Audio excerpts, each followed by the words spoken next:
Hello, and welcome back. All right, so we're still in the midst of Sweetheart's Castle. We are making our way through to what feels like the end. Let's see, last time we found that we can't go that way. We explored like most of these other areas. And is that Sweetheart herself? Oh, an uncomfortably realistic Sweetheart doll. I bring Sweetheart with me wherever I go. Say hello, Sweetheart. Oh, that's concerning. Ah, okay. I don't think I've been this way. It's Pluto.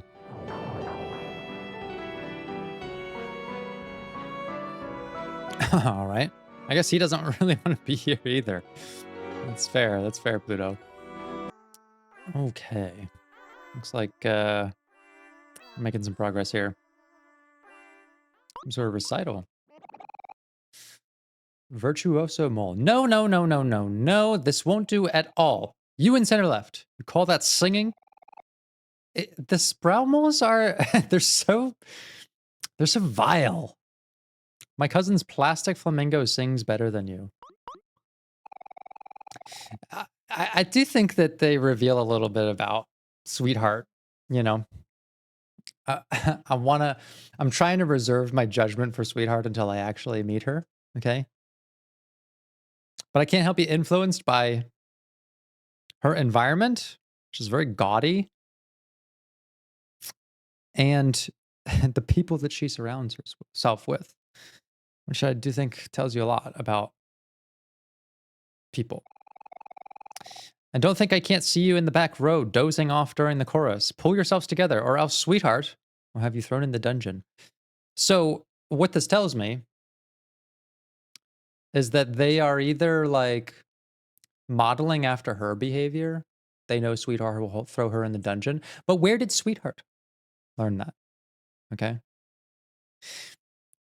Who threw Sweetheart in the dungeon? The dungeon.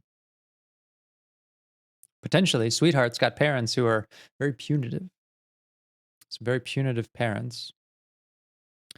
And we can actually see how you all thought you weren't going to get a Sweetheart analysis. You all thought it couldn't happen. Well, it's happening, okay?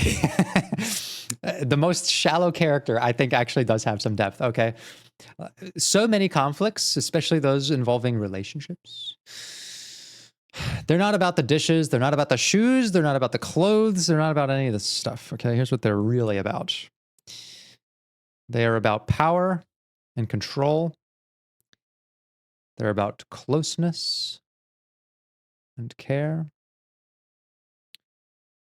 And they're about respect and recognition. Okay?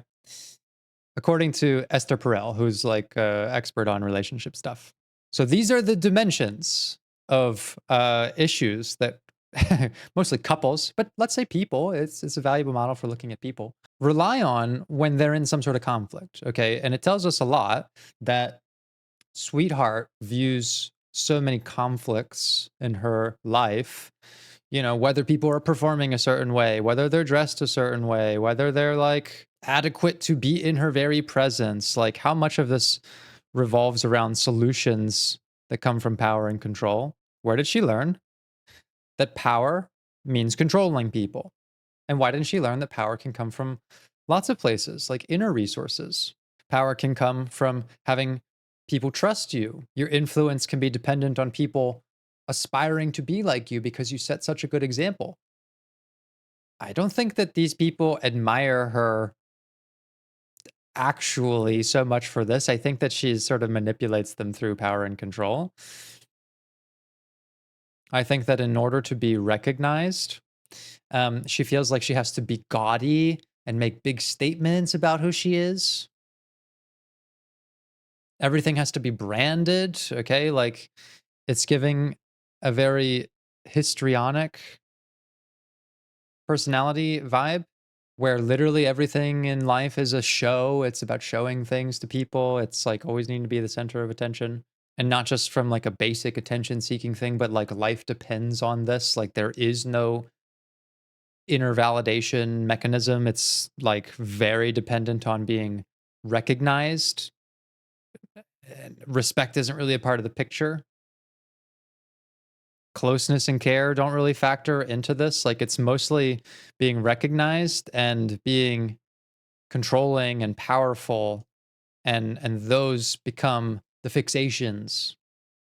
Those become the personality. They become like the route through which all behaviors are trying to end up at: power, control, recognition. Why, we might even say, because she's missing the inverse of those things. Who did not take care of Sweetheart? Who did not teach her the kind of secure closeness so that she would not need to impress or grab the recognition of not just a few people, but all people? She has to be the center of everything for everyone, always. And if she's not, if you disobey, if you don't meet her standards, to the dungeon with you. I'm starting to think the Captain Spaceboy, he probably made out pretty good, not being with Sweetheart in the end. That's not great for someone's self-esteem to be attached so deeply to someone who is dealing with this. Again, I try to have some grace and some empathy for that. That personality disorders often develop out of like extreme deficits of certain needs. But I also think that becoming aware of these qualities now lends some responsibility to you for understanding that, like, okay, I'm starting to see that all my conversations with people, I'm fixated on power and control. If you have relationships that don't always line up, right? If the magnetism isn't always there, if you find yourself in miscommunications and arguments and that sort of thing, it may be that you're going into a situation thinking that it's about closeness and care, and for the other person, it's about power and control. And suddenly you have this imbalance. One person wants going somewhere together to be about being close to one another and sharing interests and values and discovery. And the other person thinks that you just want to drag me there because you want to control me away from something else. If there's an insecurity that says, I'm worried about you hanging out with certain people or with, people that I find could be a romantic threat to me, right? Like we're coming from a place of care and insecurity in that. The other person may think that it's about control. It may not be about control, right? It's for the own person to realize, like, maybe there is some security to find in the relationship. It's not about who's right or wrong. It's more like, are you coming at the situation with the same understanding of what it is about? Sometimes we think it's about this, another person thinks it's about this. We end up with these emotional misfires. Sweetheart likely thinks that it's all about this stuff, and that's the only way to get validation and to feel good about yourself is to plant your fucking name and your face on everything and make everyone obsessed with you. But it's not enough, sweetheart. It's never enough. That's the problem with a personality disposition. Like, it's never enough because getting the thing you want isn't the solution. It's learning to get the thing you never had. God damn it. Huh. These sprout moles seem to have run into some trouble. I wonder if there's any way we can help. Hey guys, y'all need a hand. We're professional helpers here at your service. Our boy's about to give him therapy. Oh, thank goodness. The professionals have arrived. We absolutely must have the choir ready before Sweetheart's main event, but there simply isn't enough time. You see, we sprout moles become very sleepy when listening to music. So as you can imagine, the choir keeps putting itself to sleep. I'm afraid we may have to resort to alternative methods to keep them all awake. Oh, and look at the sprout moles. Deprived of the same things that Sweetheart is. Watch how they learn to solve problems just like her, maladaptively. I see, not to fear, dear fellow sprout mole. Kel about to come at this from like a probably a care perspective, like what can I do to help solve this problem? Sprout mole? Probably gonna try to control him. I know exactly what you're talking about. Y- you do? Thank goodness, we're saved. I should have expected as such from professionals. I'll handle this, good sir. You can trust me. I mean, I find Kel to be a very caring boy. But you can see, sometimes he doesn't understand that. Think of the issue with him and Aubrey, right? How are they not lining up on what the problem is? For example, I think that Aubrey struggled after Mari's death because they drifted apart. It's about closeness, right, for her. She was missing that. And for Kel, I think he's maybe looking at it more from a recognition perspective because he feels like the ways that Aubrey changed, like he literally doesn't know how to recognize her.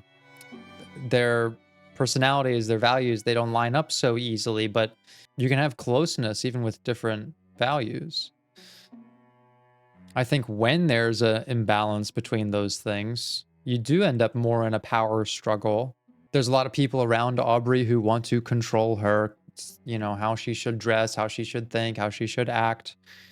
And so, of course, it drives her to sort of double down on those resources for herself. With her community, she's definitely in a power and control struggle. With her friends, I think it's more about closeness and care, even more so about closeness. Somehow I think Kel lives here and thinks that it's like disrespectful to Mari's legacy and the legacy of the friendship, the way things have turned out. Like it's all mixed up emotionally because they're not arguing about the same things. So let's see what he does. Let's see what my boy Kel does. He's a very caring person, like I said, but he's not seeing that that's the problem with Aubrey. Maybe this situation will wake him the fuck up to it. Okay, what's he gonna do? He's gonna throw tomatoes? What? Oh, we're literally gonna wake them up. With throwing tomatoes. Okay, maybe I was wrong about Kel. Maybe maybe he's just as sick of these fucking vicious sprout moles.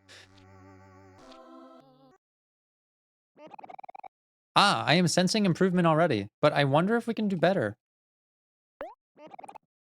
Sure. Yeah, let's fuck him up with the tomatoes, I guess.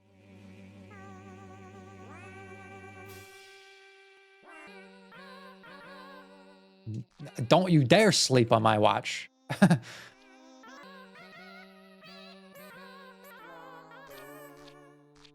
Now this is gameplay. Why don't I just tomato them all? Why am I even waiting until they fall asleep? Just get tomatoed! Whether you're asleep or whether you're awake, you get tomatoed. Yes! Splendid work! With your help, the main event will surely be most glorious. It looks like it's almost time for the event. This means we only have enough time for one more session. Of course I will give it another go. Whip us into shape. You fucking got it. I'm just gonna blast them. Doesn't even matter.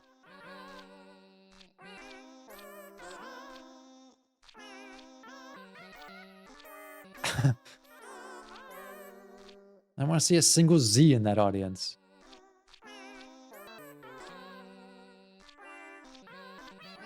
This is called being proactive.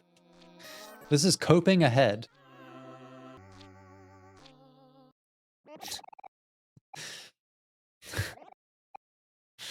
We'll try to make do with what we have. Jeez.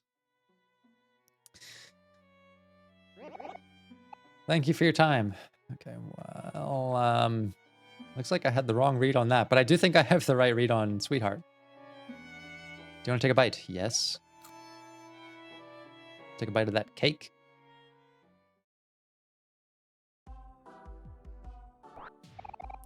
You got jam packets. Take some jam. Not sure why the strawberry cake is the dimensional portal. Music machine. Okay. Do I need to like complete a certain amount of events or something before that area down below opens up? Oh, great. Another loser. Stop, imposters. I know what you are, and you are not sprout moles. You must be wondering how I'm able to tell. You see, I am the son of the fabled warrior of legend, Sir Maximus II, and grandson of Sir Maximus. You may have bested my father and grandfather, but that has only fueled my rage and thirst for vengeance. With my impressive lineage and my father and grandfather by my side, I'll be victorious and avenge my family. Yeah, whatever you say, dude. This is a whole family of losers. I don't know why these guys specifically make me want to be so vitriolic. I guess it's just I'm also surrounded by an environment of very mean sprout moles. And so I'm falling into the trap as well. You know how you just hang around with cynical people and you start developing your own jaded point of view? I also don't want to pass that on. So let's let's reframe here, okay? I think it's wonderful that Maximus, all of the Maximuses, stand by each other's side. I think they're fighting for honor. I think they're fighting for values. And I'll tell you one thing, they're not quitters, okay? They might have lost twice and are going to lose a third time to a bunch of kids. Okay, so they're losing, but they are not quitters, which I do respect and recognize. But I'm still going to stab them up. I'm still going to stab them. Like, just because you have my respect doesn't mean you're not getting stabbed. In fact, because you have my respect, I'm going to take it even more seriously. Now give him a nice good stab, Omori. Yeah. Oh shit. Kale got slashed up. There we go. I know it's not good to be sad while he's happy. I need Omori to be angry. Let's annoy the shit out of him. Hey, hey, hey, hey, hey, hey, hey, hey. Yeah, there we go. Get nice and mad, Omori. No, I cannot let my father and his father's deaths be in vain. Oh, I guess... Did we kill them? Their deaths. Did we actually kill them? That just made it a little too real. Oh, spin attack. That's not good. Oh, there they are. I guess we did kill them.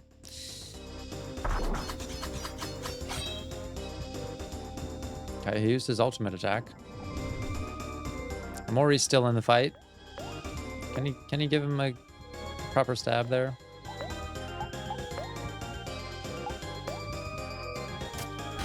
That's got to do him in, right?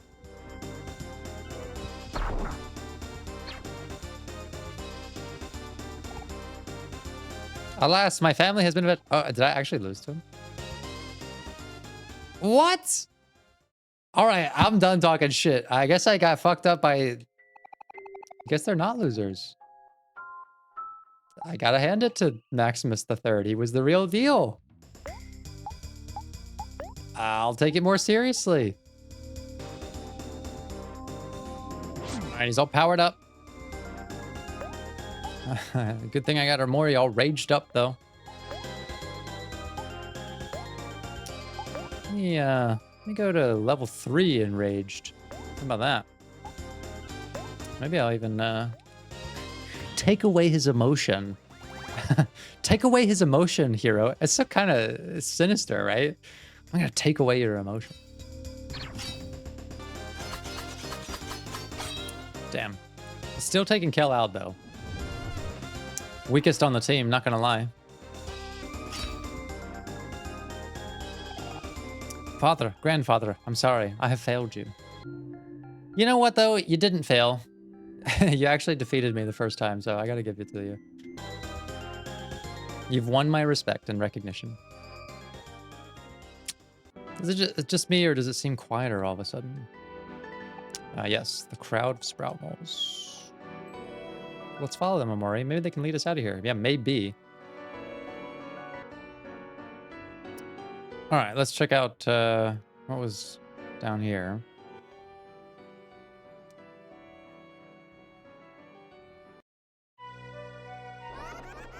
I'm ready for the dramatic backstory for Sweetheart. How did she end up so histrionic? Woohoo, we're finally out of Sweetheart's castle. I wonder what's up with that big event everyone's prepping for. Strange, I don't see the sprout moles from the entrance anywhere. Where could they have gone? There must be a hidden exit somewhere. Let's poke around at anything that looks suspicious. Yeah, you know, it is actually a really good exercise. So just like ask that question. When you're feeling a little like upset or lost about something, like, especially involving another person. Ouch, that hurt. What the hell happened? That Sweetheart, topiary, just fired a laser at us. There's just got to be a way to get rid of these guys. Well, yeah, you could ask yourself, like, what is this about for me? What is it about for the other person? Are they seeing it the same way as me? Sometimes you can find that a change in perspective is all you really need. All right, Sweetheart, you asked for this. Yeah. Okay. Come on, Kel. Silly Kel, you're not going to knock out anything throwing like that. Why don't you try aiming for once? Aim? I can do that. Of course. Even you can aim, Kel. All right, I'll give it my best shot.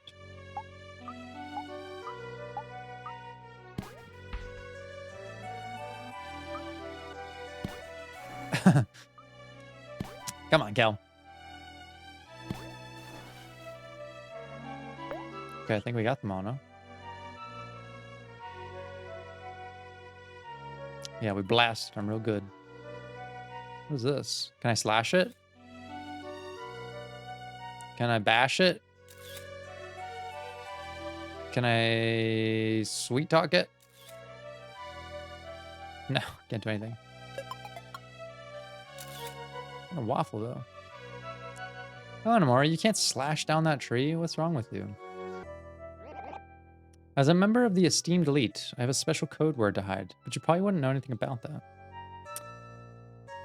I wonder if Hero can sweet talk it out of him. No. Come on, bro. Put the moves on.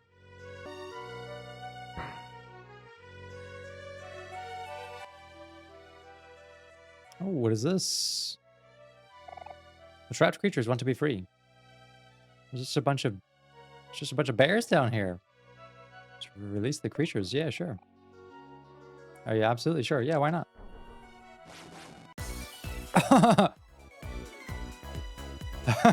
Wait, what? They're all rare bears? Oh, this was no, this was a bad idea.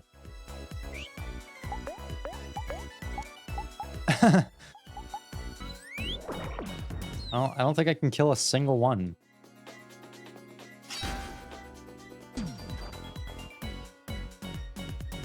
Oh.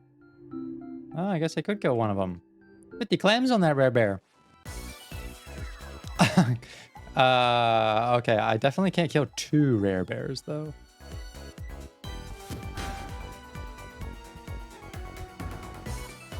Oh. I guess I can kill 2 rare bears. I'll bet you I can't kill 3, though.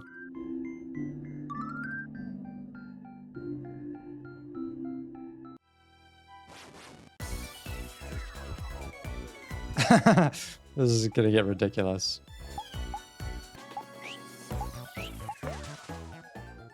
What if I just run from them? There's just no way. Oh.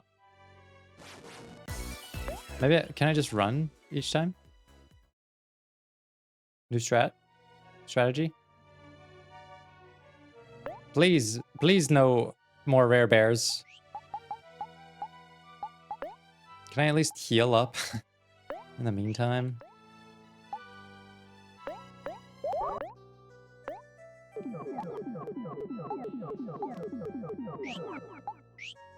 How about that? Does that work? I mean, they're not attacking me now. Is that just because I have hero? How many bears is there? 1, 2, 3, 4, 5, 6, 7, 8 bears? I could do 8 bears. I could do 8. I already did 2. Ooh, okay. Took down the 3rd bear.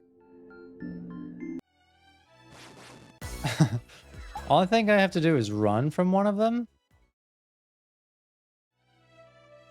And then quickly pause. And then just heal. That's the rare bear strat. I'm just gonna pump all my items. I got apple juice for days.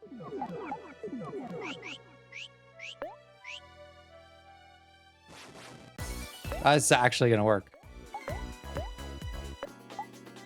I also think that when I remove his emotion, he like spends his time getting mad again instead of doing something productive.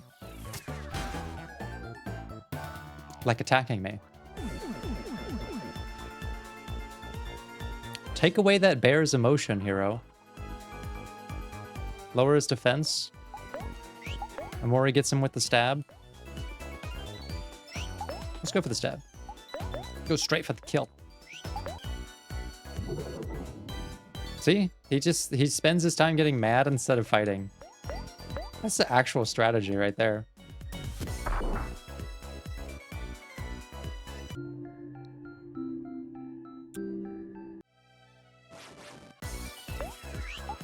Okay, I run. That stuns them. And then I just heal. I actually figured out the bear strat. You just need a lot of juice items. I'm just gonna deplete my whole supply here.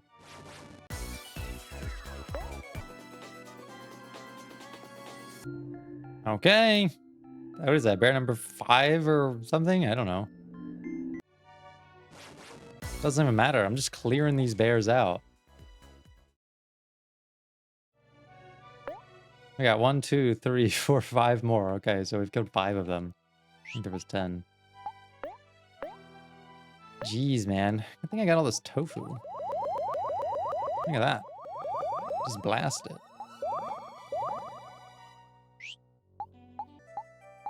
Ooh, I don't have a ton more of these juice. Use the mushroom. Who can I use the mushroom on? Maybe I'll use it on Kale. Weak ass.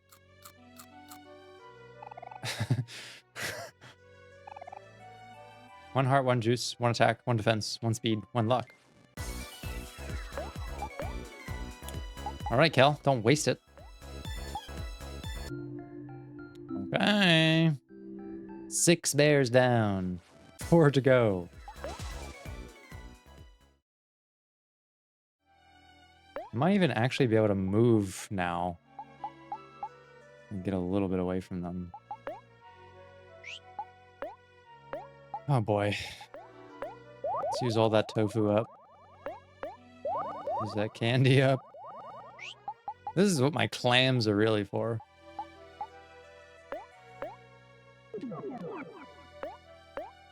Refill 100 juice. Alright, I'm kind of out of juice now.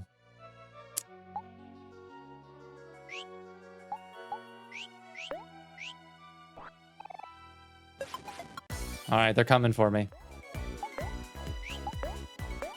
I want to play a little more defensively, I think. We're getting there, we're getting there. That's gaining a lot of XP from this as well. I mean, it's really that simple. I just have to run from them.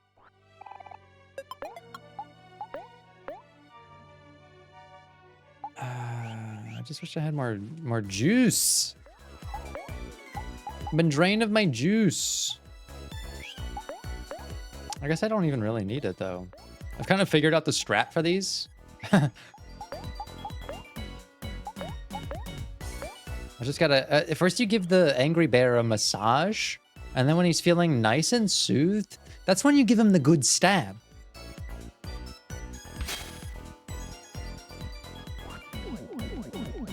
Give him the massage.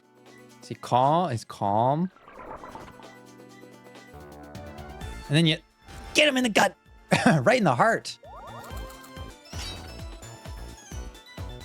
Slashed to bits. Only 2 left. They literally don't stand a chance.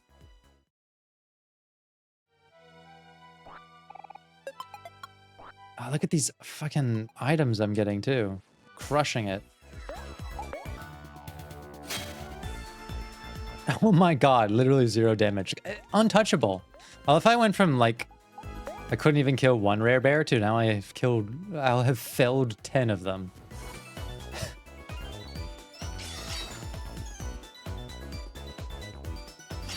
Go straight for the double slash. All right, last bear. Not really that rare if there's fucking 10 of them, is there? I'm at full health. Foxtail.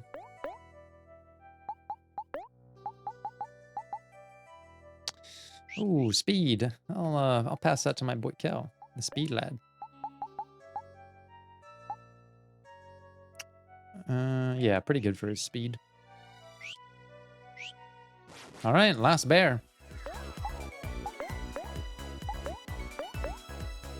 Haven't gotten any trouble from him thus far.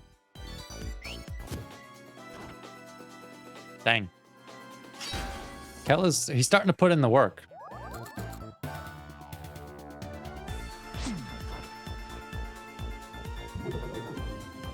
Oh, he's done for. He's just done for. You just did yourself in. The last of the rare bears. I can't believe this worked. I literally can't believe this worked. Hero with the final felling of the rare bears. It basically exterminated all of them. That's kind of unbelievable. Wow. That was kind of easy.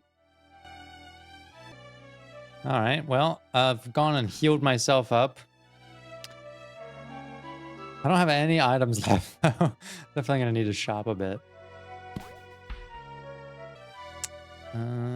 Okay. Almost done with these little puzzles. Got a tomato. I mean, I'll take a tomato. It's a fucking trash vegetable, though. An impressive statue of Sweetheart casts a discomforting shadow over the garden.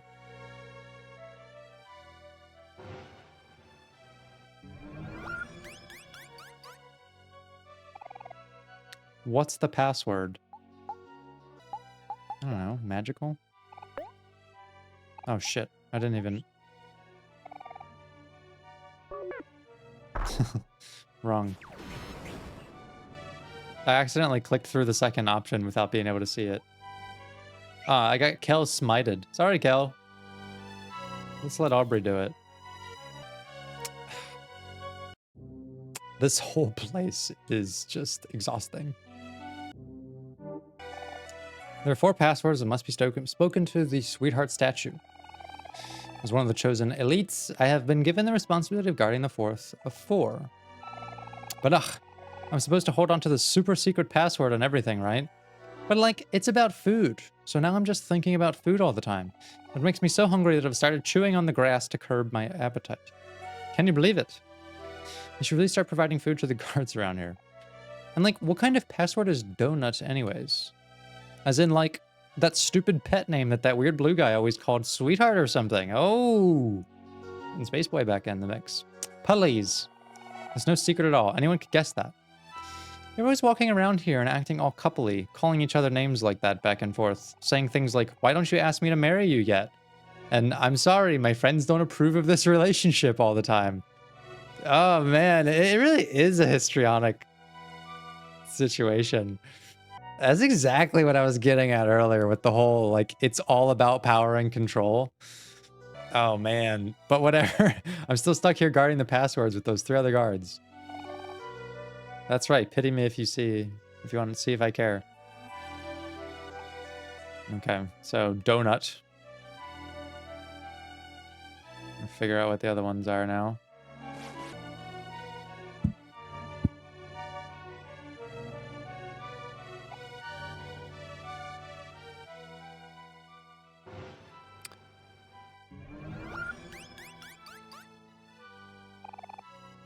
What's the password?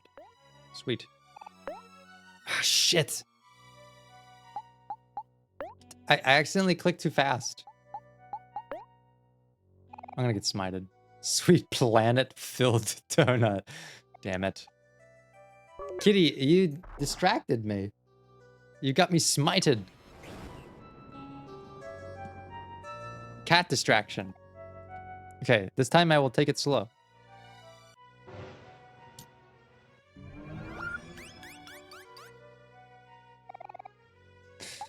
Sweets.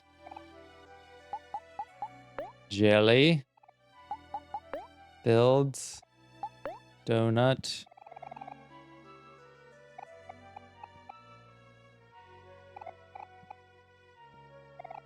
Fine. Oh, thank God. Get me out of here.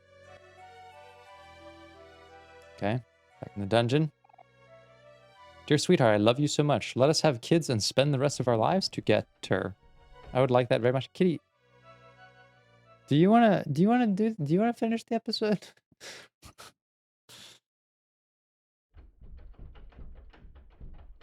You can sit here, but stay still. I'm gonna guess these are from the Sprout Malls. There's another bear here. Oh, God damn it. I really haven't learned my lesson yet. I don't mean to fight them.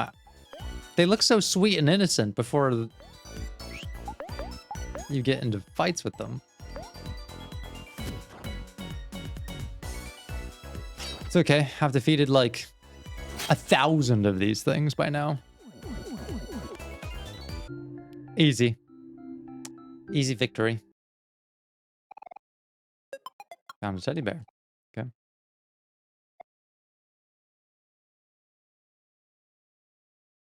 Okay, so it's like fan mail. What's this?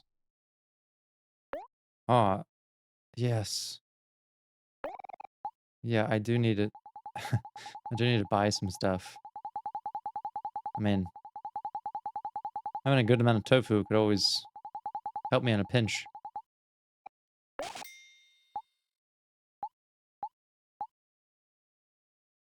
Let's get some chicken wings going. That's pretty useful. 40 juice to all friends. Yeah, I'll take a couple of those. Take some sodas.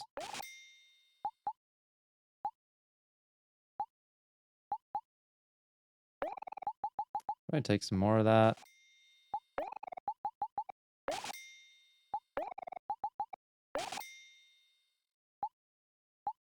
Maybe some Life Jam. All right, that's good. Oh, picnic basket. Without Mari, that's a bit odd. It's a bit suspicious.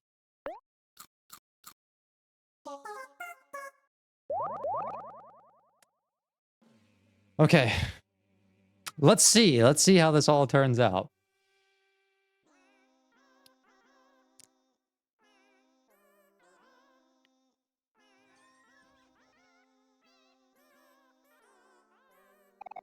We finally made our way out. Yeah, no shit. Whoa, what's with all these decorations? Looks like someone's about to get married. Oh, the show is about to start. Let's hide. Okay.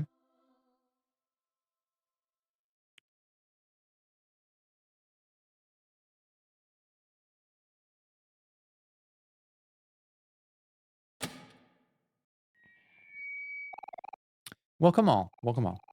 Today is a most momentous occasion. After 42 seasons of Sweetheart's Quest for Hearts, it's now time to air our final episode. It has been a splendiferous run. Thank you all for your viewership. For as long as we have been on air, we have rigorously looked for a perfect suitor for our beloved sweetheart. And each time, regretfully, they've not been enough because this is a... I'll tell you why she was a donut, actually, in that little film that we saw. Because you can't fill that. It is an unfillable vacuum. Because it's not supposed to be someone else who fills that for you, sweetheart. You never got love from the people you needed it from. But now you want to control love. And you have an infinite amount from these fucking nasty little sprout moles, but it's not enough and it'll never be enough because actually you hate them. I actually think she hates the sprout moles. And despite enforcing everyone to like her, she knows it's not what she really wants. Sweetheart was unable to find her true love. But this time we believe we've truly outdone ourselves. I doubt it. This is the moment to end all moments. History begins here. Dim the lights, please. The final episode begins now. Let us commence the wedding. Please welcome to the aisle. Sweetheart's perfect suitor. Who could it be?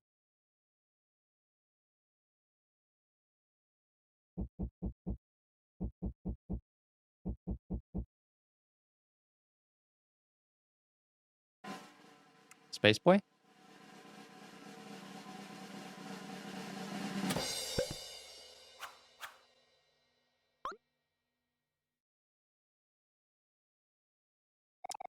Yes, it's true. Now you've seen everything. The answer has been obvious along. The only suitor magnificent enough for Sweetheart is Sweetheart herself. Of course. Silence. Oh my god, this is great. Let's begin the ceremony. Oh, it's going to be so shallow, though. I don't think she truly loves herself. I think she fantasizes about herself. What she loves about herself is a shell. Dearly beloved, we're gathered here today.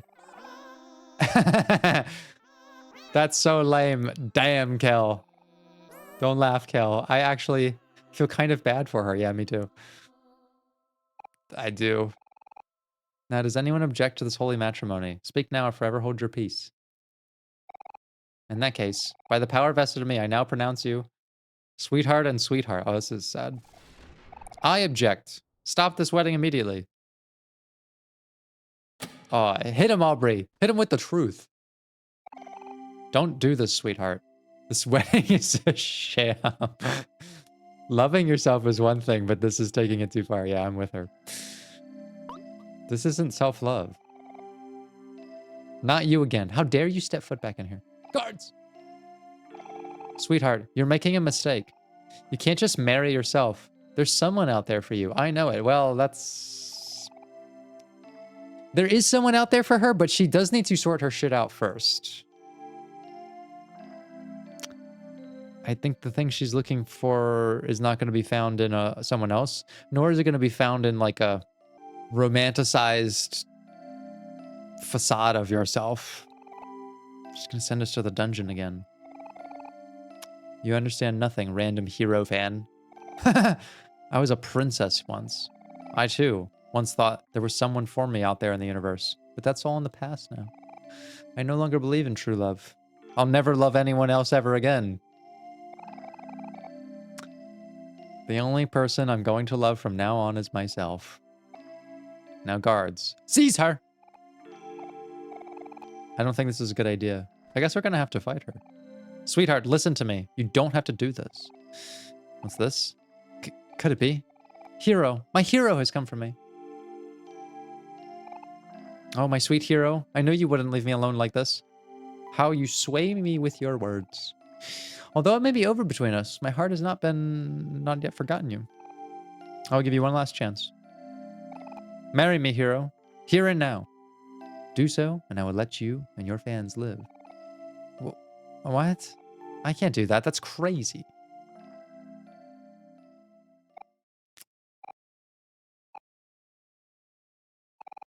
What's this? You reject me? Again? But how could this be? I don't understand. Aw, she really is empty inside. Oh, it's so sad.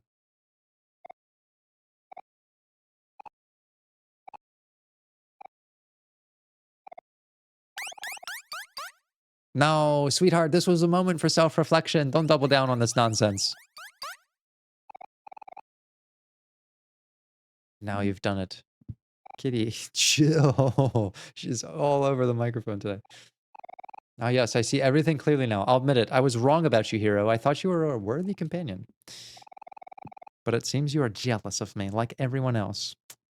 This is the problem with certain personality clusters, like borderline personality, histrionic personality, is that, like, absolutely, it's possible to develop healthy relationships and self-regulate and that sort of thing. It's particularly difficult with that cluster of personality because it is built into the coping style. That's like kind of how you can think of, personality disorder classifications, is it is like an extreme pervasive maladaptive pattern of coping.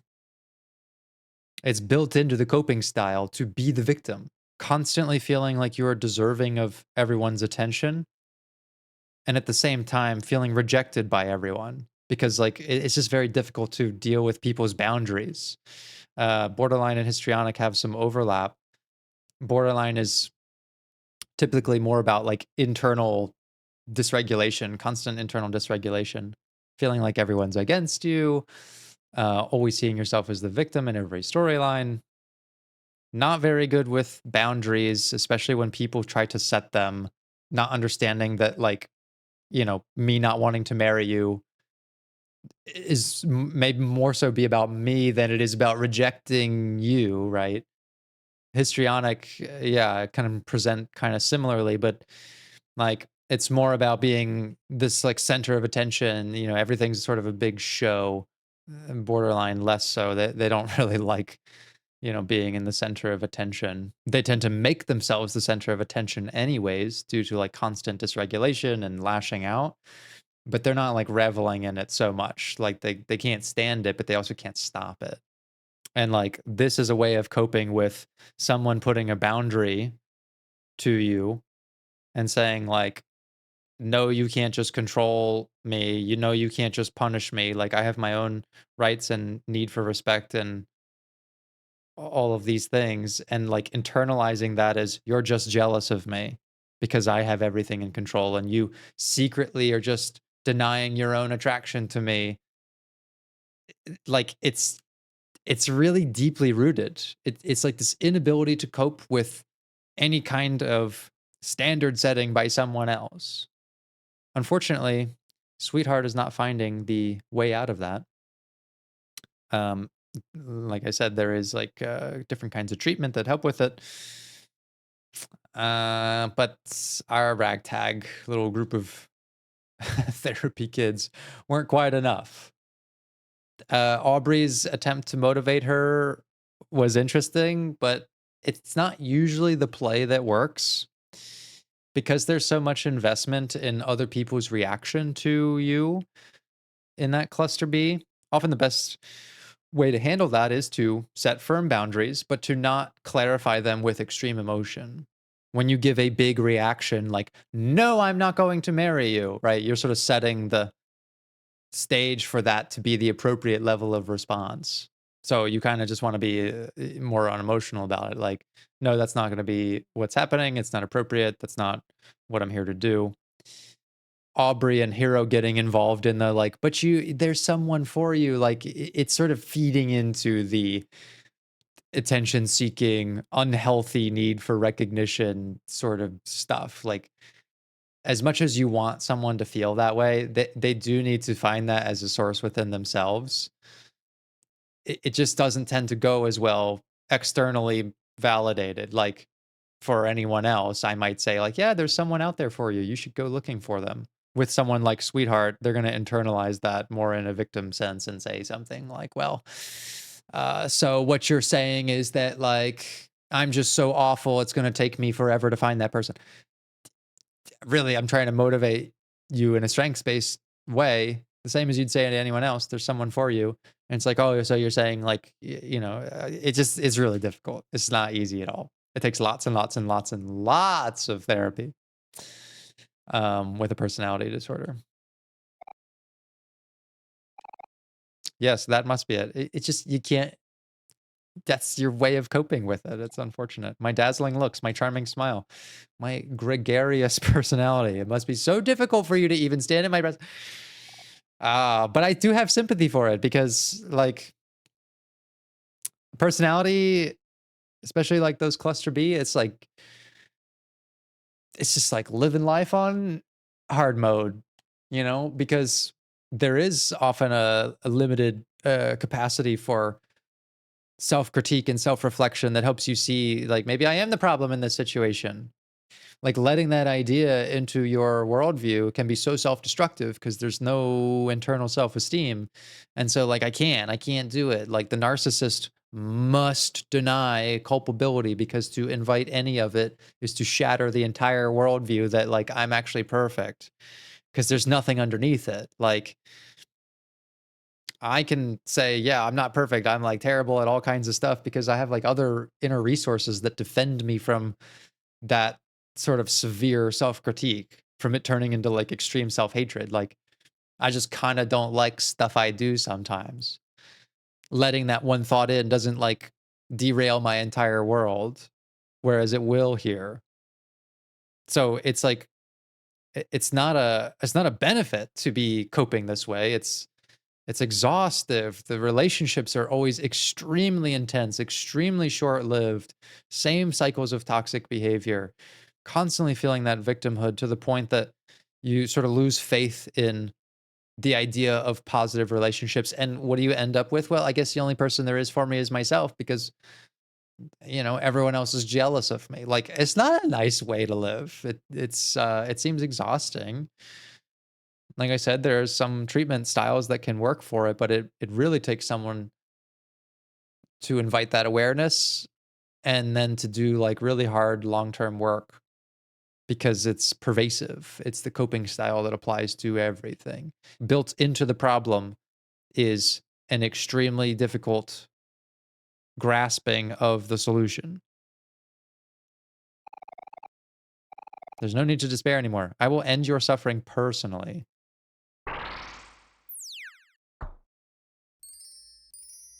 This is why she has a hole in her stomach, though, because she always feels empty.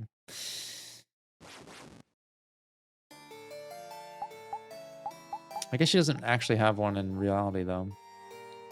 I told you, though, there were some layers to Sweetheart. And I guess I wonder, like, after we defeat her, will there be a moment of self-reflection to sort of break out of this?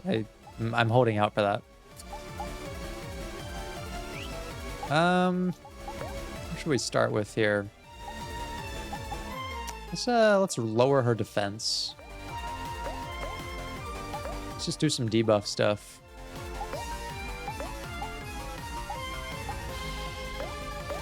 Lower attack and defense. Soundtrack's going hard, though. It's pointless, you fools. Cannot dampen my positive energy. Oh, there we go. Now she's happy. Can no longer become sad or angry. Ooh, denial of the emotions that could reveal some very true things. That's kind of brilliant. It's kind of genius. Mood Wrecker. Doesn't miss when they're happy. Or deals extra damage when they're happy. It's pretty good. Taking a couple of hits here. The thing is, though, Sweetheart, is you get stabbed the same as everybody else. You get stabbed the same way as a measly sprout mole. I'll treat you no different than the measliest sprout mole. My beauty and grace is boundless and everlasting. It's a shame that you won't be able to enjoy it for much longer. Oh, she became ecstatic.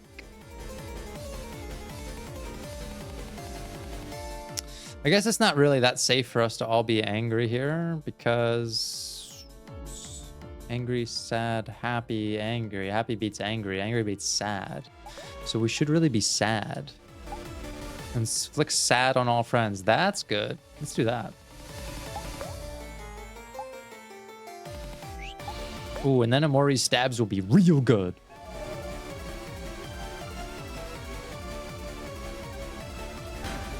Oh, yeah, we're nice and sad now. Omori's getting depressed. Now my stabs ignore all defense. Just keep doing Mood Wrecker. I think I'll do 40 juice to all friends. That's pretty good. I see you're still standing. Cockroaches are resilient, I suppose. Sweetheart became manic. It's not what that is. Mania is a bipolar thing.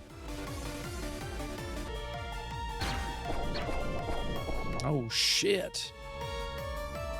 Kel, you're really gonna get fucking one-shotted like that? Boy.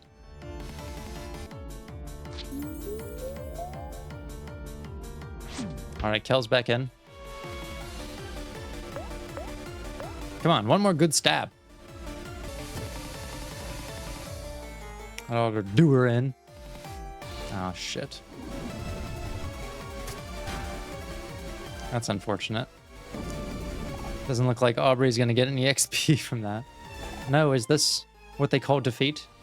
I can't accept this. I will not accept this. You're all nothing but a bunch of lowly peasants. That's how I've been acting to this problem. See, I knew it was Sweetheart's sinister presence. Ah, fucking 5,800 XP. Aubrey's missing out. Oh, that is so annoying. One last really annoying thing from this fucking castle is what just happened. You're all nothing. How dare you defy me? Throw them in the dungeon. Cards? It's over, sweetheart. The wedding is canceled. No, no. Can I accept this? Just leave me alone.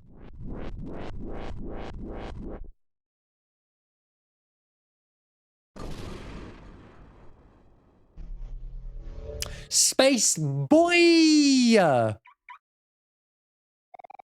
My sweetheart. Oh, my sweetheart. Oh. You must stop this madness at once. Captain Spaceboy? You idiot. I thought I told you to never show your face in front of me again. Come on, Spaceboy. It's time to, like...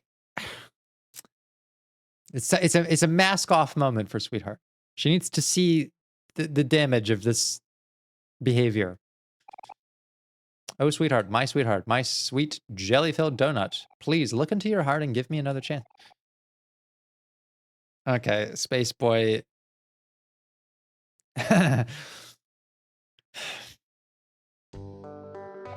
She literally left you in the dungeon to eat dog food.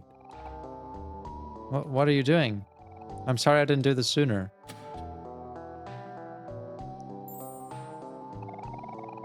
Marry me, sweetheart, right here on this very stage. Oh my, this is all so sudden. How? She's never gonna learn her lesson. Sprout Mall Mike, I order you to... See... Space Boy, you are fumbling the bag for everyone right now. Yes, at once, my liege. Dearly beloved, we are gathered here to... No, forget the formalities, Mike. True love cannot wait. Dude, she treated you like shit. Sweetheart and space husband, you may now kiss the bride. Fucking hell. Oh, sweetheart, let us travel the universe together and leave all this behind. I'll go anywhere as long as it's with you. Let us take my leave, sweetheart. We've been apart for much too long. Come, yeah, I'm sure someone who is going to, like, provide you with constant sources of affection and validation is the perfect thing for her. That's exactly what she needs. She doesn't need, like, you know, sort of a nuanced, balanced relationship that has, like, equal parts healthy validation, but also necessary critical feedback when appropriate. She doesn't need boundaries in a relationship. She needs a relationship where respect and control are a one-way street, where she controls and she gets respect. Spaceboy, fuck him. He doesn't need it. His entire identity is also built on being loved and showered with praise by this one person. What else do you need? Sprout Mole, hand me the button.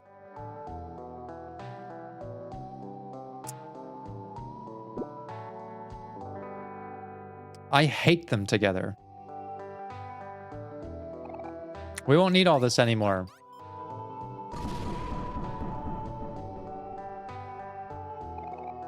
I'm ready now, my dear. At long last, we can be together. Come, my queen. Our chariot awaits. She fed you dog food.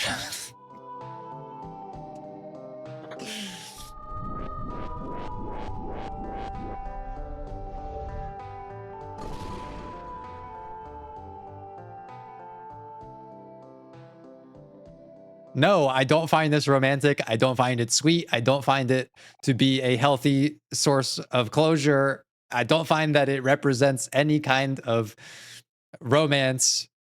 I find it toxic and unhealthy, and I don't think either of them learned anything about what the problems were in their relationship before. I don't think they learned anything about how to be with themselves. I think they've grown extremely codependent on each other for all of the wrong reasons. It's terrible. I hate it. I feel like Aubrey.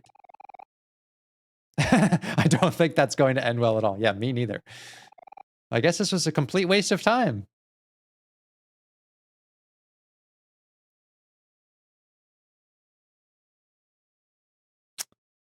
Yeah, I have to agree.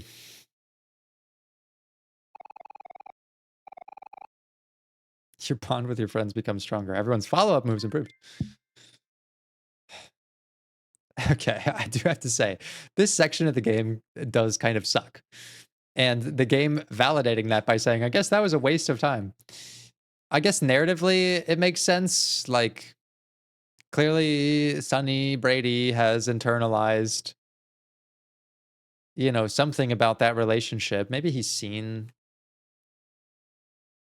I don't know. I don't know what it says that he's internalized, like, what is essentially a relationship built on toxic cluster B personalities.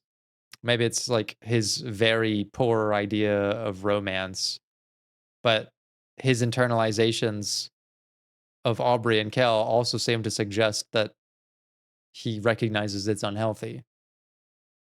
But maybe it's just something to the effect of craving ultimate, you know, desire. But there are obviously long-term consequences to what we just saw because it's extremely shallow. Like, it's just... there's nothing to it. I don't know. As a gameplay section, it did feel like a waste of time, though.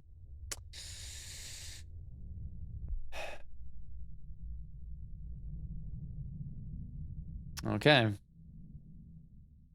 Where to next? What's the matter, Omori? Is there something wrong?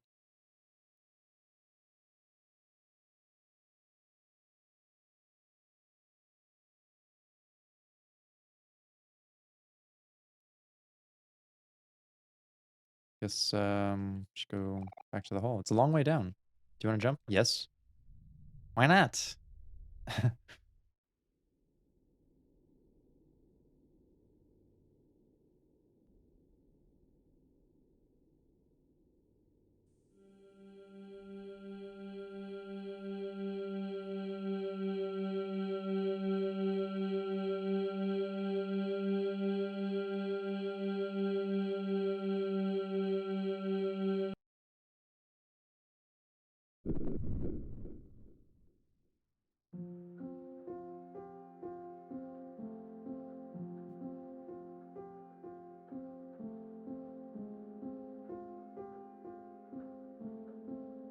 Oh, this looks like is this the library that maybe Mari was talking about?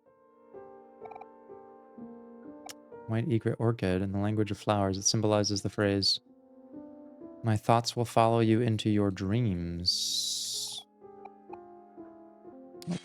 Let's slash that up.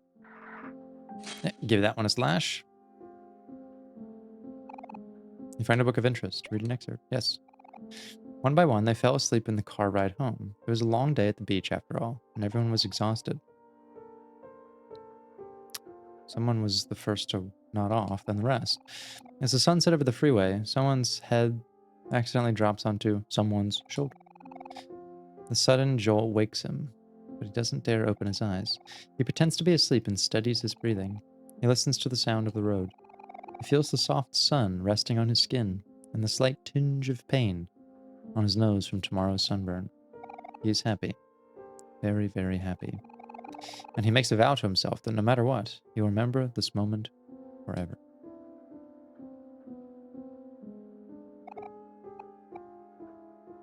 That's cute. Are these Sunny's memories? Maybe some of them that have been, like, suppressed, maybe.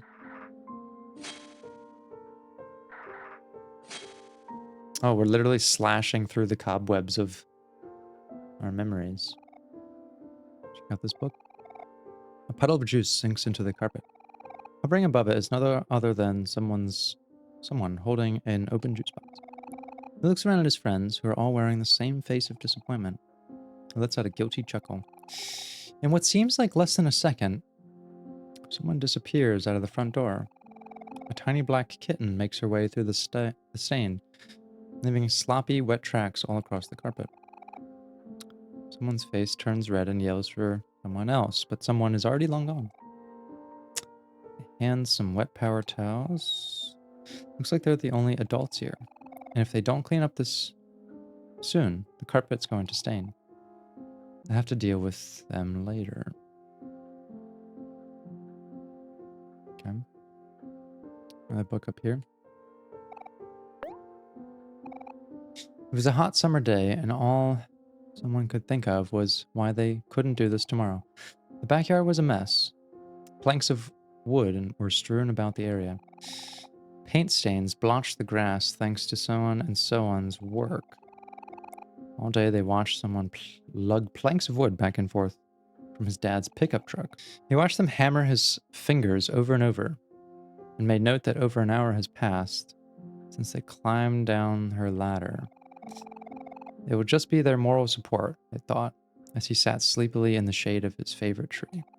Of course, he knew this wouldn't be the case. Soon his friends will be asking for his help, and he won't be able to refuse. The treehouse is for everyone, so it's only fair that everyone puts some work into it.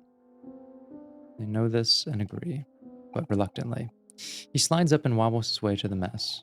He knows he should put in his fair share. It just had to be on the hottest days of summer. Okay. Oh. That was Mari.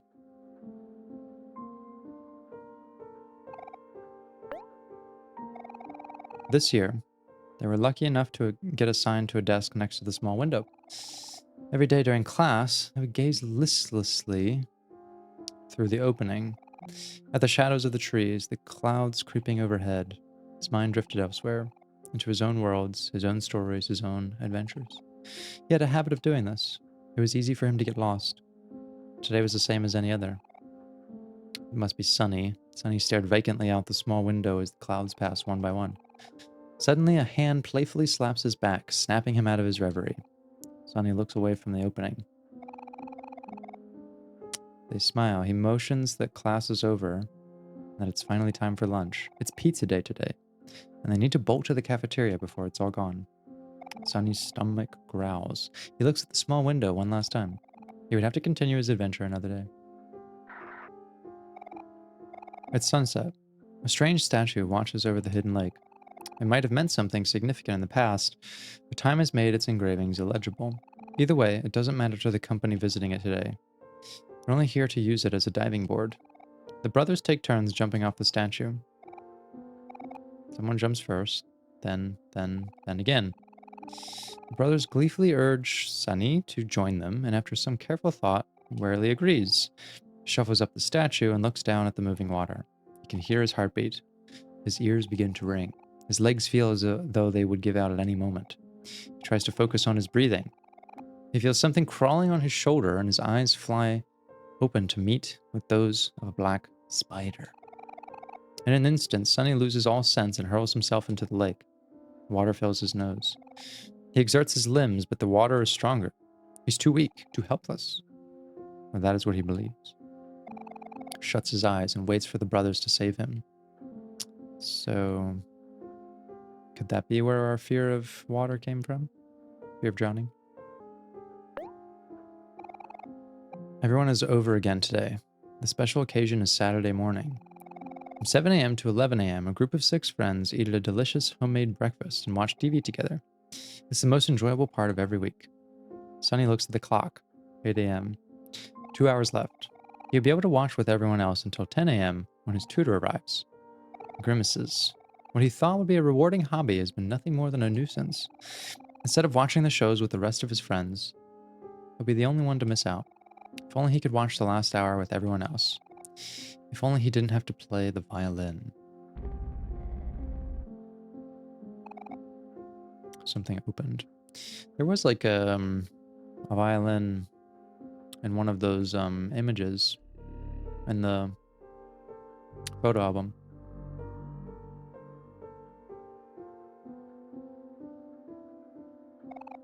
Six keys left. I want to go there, but I don't want to. What is this? Did I miss something here? Okay. I don't want to go there just yet.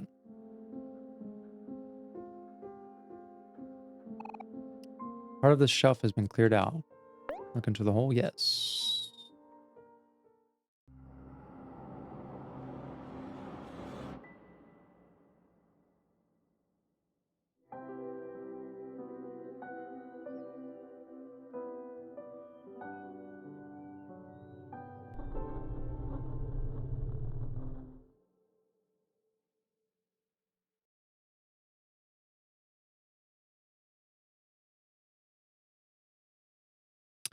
Don't forget it's in the toy box.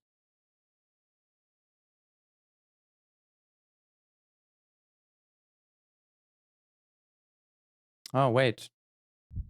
I'm back in white space, but I won't... Shit. How was I supposed to know that that was going to make me miss that scene with the piano? I mean, typically the letters are like...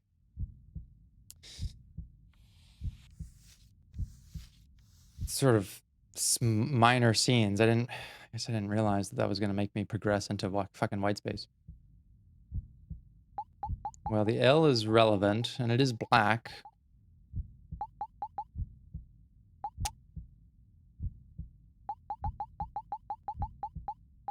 Oh, it's got to be welcome to black space.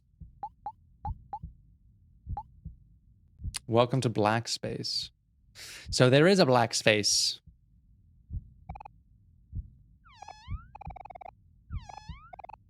Miwo. Light bulb.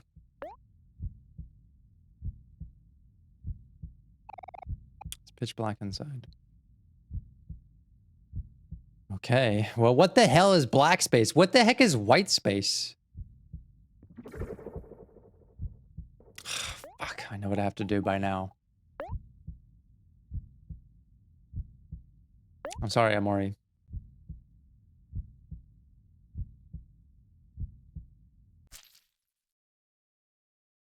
I hate how it's like, it's not like a big wow moment. It's just so straightforward.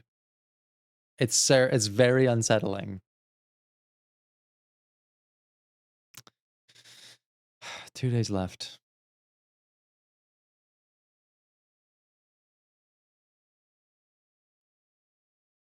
We're awake. Oh, and there's someone at the door. You have a new message. Hey Brady, it's Mom. Are you doing okay? You haven't been answering my calls or responding to my voicemails.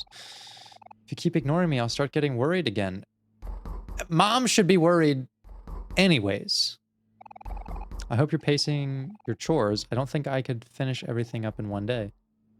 Did you end up visiting Kale? If not, it's all right. I understand. Just take things at your own pace. By the way, can you check the closet downstairs and see if there's anything you want to keep? Or just throw away whatever you don't want anymore. There's only 2 days left before I come pick you up. Okay, that's it for now. Mommy loves you. Bye, honey. Bzz. Okay. All right, let's see what okay, Mom wanted us to like check the closet, I think. Is it this? No? I mean, I guess we'll answer the door first. Hello? Hello? Brady, are you in there?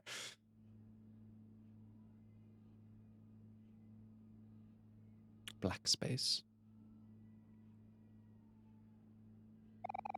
What would you like to do? Open the door.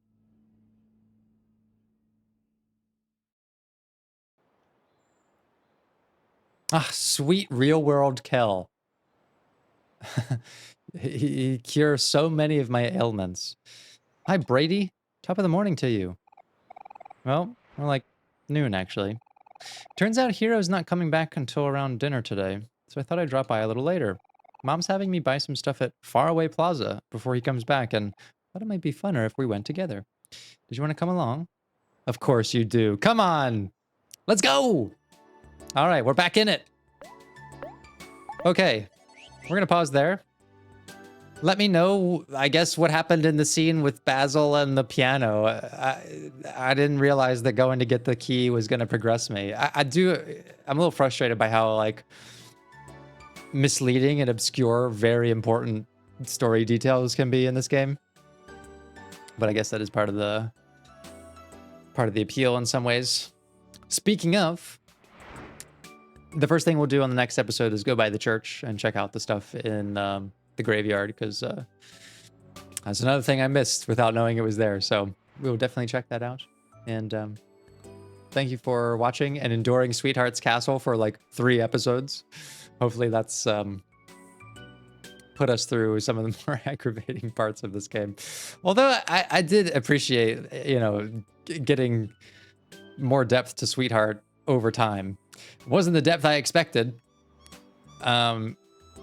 But it is certainly depth. So thank you for watching. I will see you again soon for the next one. Be good to yourselves, and I will see you soon.